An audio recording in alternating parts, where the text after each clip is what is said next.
Necessitamos então, pessoal, de uma corrente de base de 10 mA para que, multiplicada ao beta, multiplicada a 40, eu venha a ter 400 mA na saída. Bom, mas como fazer para que eu tenha 10 mA na base? É muito simples, pessoal. É só aplicar a lei de Ohm e calcular o quê? Calcular um valor de resistência de base, calcular o valor de R1. Ou seja, eu preciso calcular o valor de R1 para que eu tenha uma corrente de 10 mA, para que eu tenha, multiplicado ao beta esses 10 mA, 400 mA no coletor. Eu quero que inicialmente, pessoal, vocês esqueçam esse elemento variável, que é esse resistor variável, porque ele está com a resistência zerada, ou seja, ele não vai interferir em nada no nosso circuito por enquanto. Bom, a lei de Ohm, pessoal, nos diz então que R resistência, ou seja, R1 que a gente pretende calcular, né? R1 é igual a tensão, né, sobre o resistor, VR1, dividido, pessoal, pela corrente de base, ou seja, pela corrente que já foi calculada acima, que é de 0,01 ampere. Então, pessoal, corrente de base, a corrente eu já sei que é de 0,01 ampere. Mas e a tensão sobre o resistor, pessoal? Bom, quero que vocês notem o seguinte, pessoal. O terminal positivo da minha fonte está conectado a esse botão. Esse botão está fechado, portanto eu tenho corrente elétrica. Esse botão está conectado a esse resistor variável, que está inicialmente com a resistência zerada, portanto ele não vai interferir aqui no nosso circuito por enquanto, mas o botão está conectado a ele. O resistor variável, está em série, pessoal, com este amperímetro, e o amperímetro, pessoal, está conectado a esse resistor de base aqui. Bom, se eu tenho positivo chegando nesse terminal, pessoal, do resistor, por convenção, eu posso imaginar o quê? Que o negativo está chegando nesse outro terminal, lógico. Então, pessoal, eu posso deduzir o quê? Que eu tenho 12 volts aqui sobre o resistor. Mas será que eu tenho 12 volts aqui mesmo sobre o resistor? Bom, vamos fazer uma prova, pessoal. Vamos pegar aqui um voltímetro para medir a tensão aqui sobre o resistor. Vamos dar um play. Percebam, pessoal, que nós temos uma tensão de 11,3 volts, ou seja, não temos 12 volts sobre o resistor. Por que não temos 12 volts sobre o resistor, pessoal? Porque no transistor, pessoal, a gente tem que imaginar o que? No transistor existe uma junção base e emissor, pessoal. Nessa junção base e emissor, pessoal, a gente tem que imaginar um diodo polarizado diretamente. Ou seja, pessoal, se eu tenho um diodo polarizado diretamente, cerca de 0,7 volts da tensão da fonte fica sobre o diodo, vai ficar sobre a junção base e emissor. Quem já estudou diodo, pessoal, quem já estudou o diodo fisicamente, quimicamente, sabe que internamente no diodo existe uma barreira de potencial de 0,7 volts. Existe uma barreira de íons, né, pessoal? E quando esse diodo é polarizado diretamente e essa barreira é ultrapassada, né, pessoal? Esse valor dessa tensão é ultrapassado, existe o que? Vai existir o que? Uma corrente elétrica. Só que cerca de 0,7 volts da tensão da fonte fica sobre o diodo. Ou seja, o restante fica sobre o resistor. 0,7 volts sobre o diodo mais 11,3, 12 volts da fonte. Bom, vamos fazer a prova aqui. Vamos conectar um voltímetro na junção base e emissor, pessoal. Vamos dar um play. Está correto. Ou seja, na junção base e emissor, pessoal, eu tenho uma tensão de 0,69 volts. Eu posso considerar 0,7 volts.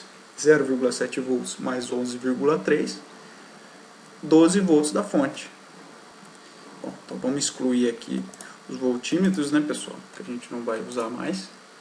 Bom, então, pessoal, a gente já sabe a tensão sobre o resistor. A gente sabe a tensão e a corrente aqui, né, pessoal, a corrente de base. Então, R1 é igual a 11,3 volts, né?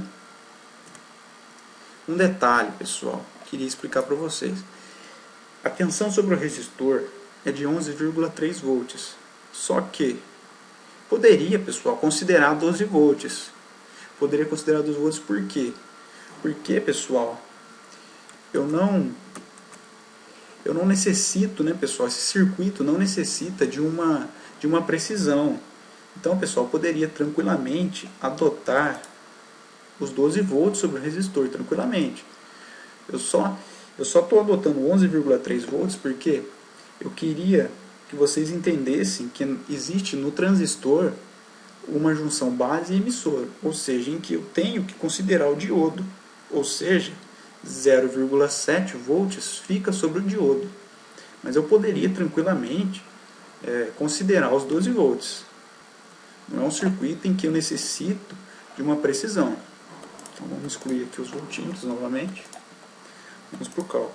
Então, 11,3 volts dividido pela corrente de base, né, a corrente de base que foi calculada acima, né, que é de 0,01 ampere.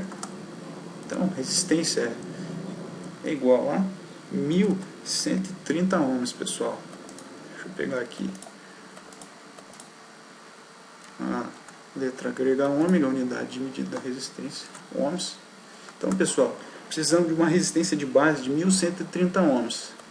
Precisamos de uma resistência de base de 1.130 ohms para que tenhamos, ou seja, para que tenhamos uma corrente de 10 mA aqui na base. 10 mA vezes o beta, vezes o 40, 400 mA no coletor, 400 mA na saída. Vamos alterar aqui o valor da resistência, 1.130 ohms, né, pessoal? 1.130 ohms. Vamos dar um play, pessoal. Vamos ver as correntes elétricas. Bom, percebam, pessoal, que na base eu tenho uma corrente correta, ou seja, a corrente calculada que foi de 10 mA. Mas no coletor, pessoal, eu tenho uma corrente de 310 mA, ou seja, não está correto. Eu necessito de uma corrente de 400 mA para que a minha lâmpada, para que a minha carga dissipe a potência total dela. Então não está correto, pessoal. Por que não está correto? Pessoal, a física ela é maravilhosa na teoria. Na prática, pessoal, nunca um transistor tipo 41, um transistor de potência tipo 41 com beta 40 fornecerá uma corrente de 400 mA de coletor, sendo que ele tenha uma resistência de base de 1.130 ohms, pessoal. Não vai. Por que não vai, pessoal? Justamente pela constituição física do tipo 41. A constituição física do componente não permite que circule 400 mA no coletor, sendo que ele tenha uma resistência de base de 1.130 ohms. Então, nessas condições, pessoal, o componente não conduzirá uma corrente de 400 mA no coletor, justamente pela constituição física do tipo 41. Então, pessoal, o que eu sou obrigado a fazer? Eu sou obrigado a diminuir, pessoal, a resistência de base, para que eu tenha, pessoal, o quê? Uma corrente de coletor, que é a corrente de coletor necessária para a minha lâmpada. Então, pessoal, vamos diminuir a corrente resistência de base. Vamos diminuir aqui para o valor de 810 ohms. Vamos dar um play. Ou seja, pessoal, está correto. Eu tenho agora uma corrente de 400 mA de coletor e uma corrente de 10 mA na base. 10 mA na base vezes o beta, vezes o 40, 400 mA na saída.